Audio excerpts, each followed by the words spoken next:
நான் பெற்ற செல்வமே சொந்தம் என்று உன்னை விட்டால் யாரும் இல்லை. நாள்தோறும் அம்மாடி கண்ணீர் சிந்த கண்ணில் இன்னும் நீரும் இல்லை. காயங்கள் காலம் முழுக்க ஆறாதோ, நான் செய்த பாவ கணக்கும் தீராதோ.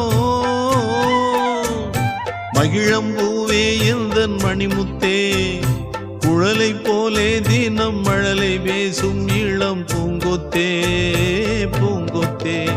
ஒரு சந்தன காட்டுக்குள்ளே முழு சந்திரன் காயிலே, குயிலு குஞ்சு தூங்கட்டுமே ராத்திரி வேளையில்.